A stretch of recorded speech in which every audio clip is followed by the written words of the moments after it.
Thank you very much, Laura. You guys are all wonderful, fascinating human beings, so please come talk to me after this. I'm really, I don't think there's anybody that I wasn't like, well, I want to talk to you more about this.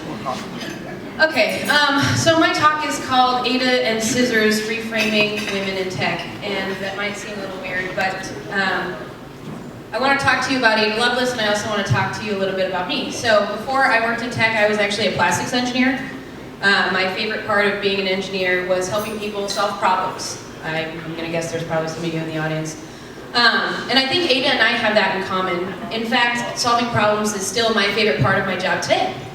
I originally wanted this talk today to solve a problem, but I realized that was kind of unrealistic. So instead, I want to talk about how we see problems, and then this way I can help all of you solve problems all the time, which is awesome. So as a young engineer, I was also always taught to question the solution proposed against the problem. So if an operator comes up to me, I was supposed to ask, if they want scissors, do you want scissors, or do you actually want something sharp to cut with? So this is going to be our working metaphor for today, and I chose this central metaphor because Ada Lovelace called what she studied poetical science. And poetical science to me is beautiful because it integrates the imagination, poetry, and science all together, which I just absolutely love. I actually did some more research and I found this really great quote about Ada, and what it said was, Ada had the ability to use her imagination and metaphor to accurately evaluate a concept or an idea, which is awesome. I think it's a beautiful application of poetical science, which by default also means that we all have Ada in us. So, we all use tools like imagination and metaphor. So I'm going to ask you guys to use your imagination as we go forward with this. And we're going to use this scissors metaphor as a lens. So we're going to think about how we can reframe problems. We're going to think about how we can relate to each other differently. And remember the power of listening to other people's stories. Because today we might not have the opportunity to reframe big problems, but we will. I know it. Just by hearing from you guys in the audience, I know that we're going to be able to make some big things happen. So the point of the scissors question is simple, but what I want you to see is that it unlocks your mindset. Because asking the question makes you reflect, just a little bit. But enough that with an open mind, this is a really useful tool. It can help confirm whether you're seeing the right problem, or whether it's a symptom of another problem. Because a different angle changes our available solutions. And how much of a difference does having the right tool make? So, I'm going to spend my time today talking about two things. One is to think about my experiences and your experiences in tech. And we're going to do that because I believe that our society is framed by what we do and what we don't do. What we say and what we don't say. And what we ask and what we don't ask. Our choices build our culture and our future. So as technology advances, that means the way we ask and answer questions will change. So I'm also going to ask you to consider reframing your perspective on women in tech. That's not to say that what you think is wrong. It's actually to say that there are a multitude of experiences, good and bad, of women in tech. Maybe some of you, like me, have seen both extremes. Maybe, wherever you fall on the spectrum, we have to remember that we have an obligation to go outside of our own experiences. We must acknowledge what's going wrong, even if things are going right for us. And remember what it felt like when things did go wrong, because that happens to everyone. And we also must unite behind the fact that inequality in any context has never been fixed by the disadvantaged in isolation. So I want you to reaffirm that it's not solely up to women, and certainly not up to women who experience hostile workplaces, to fix the problem. So finally, I believe commentary is nothing without vision, and I want to honor Ada's memory. So I want to conclude this talk with my version of Ada's notes and what I think the future of women in tech is going to look like. Oops, I forgot. So there's that inequality in any context has never been fixed by the efforts of the disadvantaged in isolation. I think it's a very powerful statement, and it's something that we forget a lot. So we're going to start by talking about me and my experiences, but I want to start and kind of go off of what Laura and what the AWARE program does in the whole idea of introducing each other. So I hate the question, so what do you do? I think it limits us because it limits what we can learn about each other. It also limits our definition of ourselves to the past and what we have done. I want to learn what people want to do and who they want to be. Because when we share a historical facet of ourselves with others, that's all they get to work with, right? So they fill in the gaps with their own understanding and preconceived notions, and we all know where that goes. So just to level set, our values and our perceptions are informed by our questions, and it means we need to be thoughtful about the questions that we're asking, especially ones that feel like default questions. So, I mean, what benefits me more, or benefits you more, knowing my profession and knowing what I value? So my first call to action with you is when you meet someone new, oh, I'm all over the place. So it limits our definition to the past. But my call to action number one is don't default to what do you do. Aim for questions that invite people to tell stories rather than give simple answers. An easy example of this is what do you like to do, but you can Google this. There's like a million different questions you can ask someone that's not, so what do you do? And I really am going to push you guys to think differently about that question and push yourself to invest in other people. So I'm going to talk a bit about my story.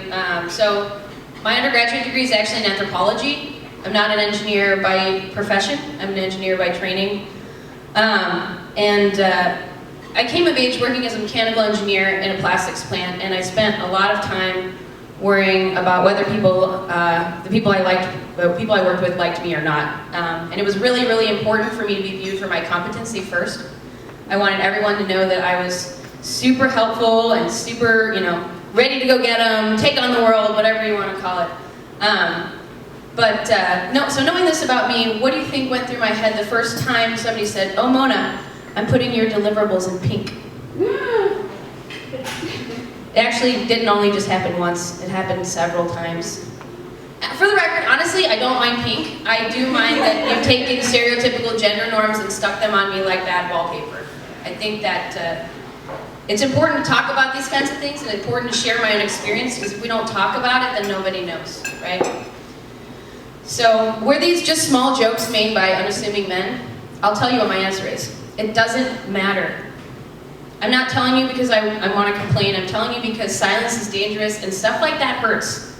When people say things like that, it hurts. I'm sure you guys all have your own experiences that you can think of that, either you felt like a token, or you felt if you said anything, you wouldn't be gracious for having a seat at the boys' table. It gets you in a really bad mind place. For me, it was like a terrible limbo hell forever. It's a bad place to be. So I want to talk about what kind of got me out of this funk. And it starts with a story. So I went out to lunch with the 3 other male engineers who I worked with in the plant. And the waitress came to take our drink orders. I didn't even care that she asked me first. That's fine. At this point, that's fine. But what she said next really left me speechless. She said, "Oh, I see you're outnumbered." Oh. Remember that, you smile and you look away? I did that, and I want to tell you I'm ashamed of it. Because I had an opportunity to do something, and I didn't. And that's honestly what made me really angry. Because after several hours of stewing, I realized what I really would have said, what I really wanted to say, which is, "No, we're all engineers. I'm not outnumbered. We're all the same." But of course, even after I realized that, it didn't really change anything. It didn't change the way I felt. Instead, it really brought my deepest work insecurity up front, which is that I felt like I didn't fit in. So for those of you who don't know about me, I'm half Iranian. My dad's from Iran. I'm gay. I have a wonderful partner. And feeling like you don't fit in, obviously I can check a lot of boxes, but I don't think it matters how many boxes you can check. But anyways, so being the bright young engineer that I was, I decided I was going to put this scissors metaphor on the problem, right? So, problem identified, I don't fit in. Okay, so I'm going to do, for those of you in manufacturing, or if you guys know Lean Six Sigma, I want to do my 5 whys. Yeah, shake your heads. Woo! 5 whys. So I started asking my question, is it because I'm a woman? Is it because I was out at work? Because I'm young? Because I said something? Because I did something that they think I was dumb? Obviously, you can see my 5 whys got a little out of control. The symptoms I observed, though, led to a semi-logical conclusion, which is that maybe this is imposter syndrome. That maybe it's like love, you don't know it, but you know it when it happens to you. But I want to talk about this imposter syndrome thing because I think the feelings behind it are real. But what exactly is the opposite of being an imposter? Is it am I the real McCoy? Have you ever heard anybody walk around saying that? I haven't. If you do, let me know, because I would totally love to do that. But anyways, you know, it doesn't quite make sense, because if we frame fitting in as imposter syndrome, that puts the emphasis on the person who feels like an imposter to fix the problem. And I think that's wrong. I also think that it implies that there's an optimal way to feel where you wouldn't feel like an imposter, which I don't know what that is either. And also I think by tagging on the word syndrome, it makes it sound like a medical condition, something that's curable. And when you sit and you unpack the word imposter syndrome, I just don't think it fits. I think it's kind of ridiculous, because imposter syndrome distracts us from the real problem, which is that we don't fit in. And guess what? It's not on you alone to be the one to fit. It's not. And I'll tell you right now, there's absolutely nothing wrong with you, and you don't have to play a role you don't want. I never realized that. So, you know, just in case you thought I was some sort of brilliant genius, I did not come to this conclusion by myself. I had an MBA professor who said, you should find a mentor. So I found this guy named Greg, but more important than a mentor is a sponsor. Oh, I forgot. You should definitely share your experiences as women in tech. It's really important. And here's a little bit more about imposter syndrome. But here's where we are right now. So I want you to, instead of thinking about mentors, think about sponsors, because sponsors are different. Mentors will help you. Sponsors will advocate for you. They'll put their name out on the line for you. They'll help you get to that next level. Mentorship is great. Sponsorship is better. So it's not a one or the other, but a both. Binaries are dumb. So anyways, so Greg is great. Greg was actually the first person at work who actively tried to get to know me. And you know, it made a really big difference for me, because, you know, every time I talk to him, I feel a little more hopeful, a little more confident, and a little bit. He's like, "Why are you offended?" And I said, you know, I actually am really just mad at myself. I'm mad at the situation, because I thought that it was, you know, it's all on me to fix this stuff, because to fit in, I had to not be wrong. I had to be on point. I had to do my research. I had to be funny, up on current events. Heaven forbid anyone think I'm dead weight. So wait, where did all those ideals come from? That's right, society, right? Our society reinforces it at every turn, but we don't have to. We have an opportunity. We don't have to. And it goes like this. Greg said to me, "So you're worried about whether other people think you're smart? Why does that matter? You are smart. Why are you worried about something that other people aren't even worried about?" I had made all of this up in my head. This whole conception of the perfect Mona and the perfect job and the perfect, you know, you name it. It's all meaningless. All you need is one person to sit and tell you, "Hey, that's not how it is." And so what he did for me was actually to tell me that I don't need scissors. I was looking for something sharp to cut with, or scissors, not just because I was angry. But seriously, he made me realize that I didn't actually even need a tool like that. All I needed was somebody to care about me. Because I painted myself into a place where I lost sight and interest in solving the problem. I stopped advocating for myself as an individual. That's the biggest mistake I could have made. Because if you don't advocate for yourself, no one will advocate for you. Each small moment, whether with a waitress or in a meeting, they added up. And in my quest for acceptance, I pinned my response on the wrong thing: imposter syndrome. I truly believe that imposter syndrome is not something we need to cure. Ironically, building relationships got me what I wanted all along: acceptance. And that's not something that has to be given by a specific gender. It's not something that has to be given by somebody of a certain socioeconomic status. It does take time, and you do have to make an investment, but it's something that we can all do to make us feel, all of those around us feel safe and accepted. And I think that's powerful. So, before you say, "But Mona, we've been thinking differently, we're sitting here, we need more women in STEM, we need more women in leadership positions, we need more women to affect policies that govern our society." I'm with her. You know, the University of Illinois engineering incoming class, there was this article, it was like, it's 25%, that's the highest it's been. And I think it's really great and it's important, but I think we also need to think differently, because today we can leave here and foster a society where we can help those around us feel safe and accepted. It's something we can literally leave today and do. Getting more women in tech, that's not, well, for me, it's like, oh, well, I'm a woman in tech, check. You want another box? We need to focus on making those around us feel safe and accepted because Ada would want us to. Because when we're fearful, we're not creative, right? So, and I want you guys to do it because it takes almost nothing to be kind, and for someone like me, it made all the difference between feeling in limbo and feeling a sense of belonging. Maybe some of you guys have heard this Maya Angelou quote, but I love it. People will forget what you said, people will forget what you did, but they will never forget, how they made you feel.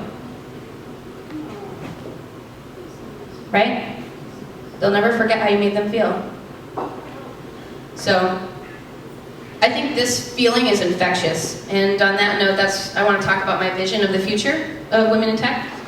I like the TED Radio Hour, and I was listening to this episode about big data because everybody's talking about big data, and I feel like I should pay attention because everybody's talking about it. Anyways, so Guy Raz was all like, we're on the edge of this big data revolution-y thing and data analytics, and maybe that's why you're here in the research park. Anyway, so my version of Ada's notes starts with this certainty. Our methods of inquisition will change. But as it does, remember what creates meaning. Humans do. And we cannot afford for diversity to be an afterthought. So that starts with getting past the what do you do question and learn what we value. There are ways to make data show us whatever we want it to, but it all depends on what we ask, right? So we have to ask those right questions. Questions that make us face the inequality that survives in our society. As I mentioned in the beginning of this talk, inequality has never been solved by the victims in isolation.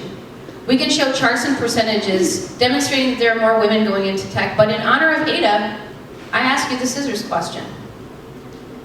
Is more women the only answer? I believe the progress that's happening globally shows we're to the point where we can presuppose that there are women. And that is awesome. And we have so many women and men in tech to thank. That being said, simply increasing the number doesn't solve the problem of women feeling isolated at work, or help women like me who are 5 years into their career stick around. Because if someone hires 50 women and they get fired when they're pregnant, what good is that? Having women around won't fix the biases that are built into the algorithms that are helping people make decisions every day. But you know what might?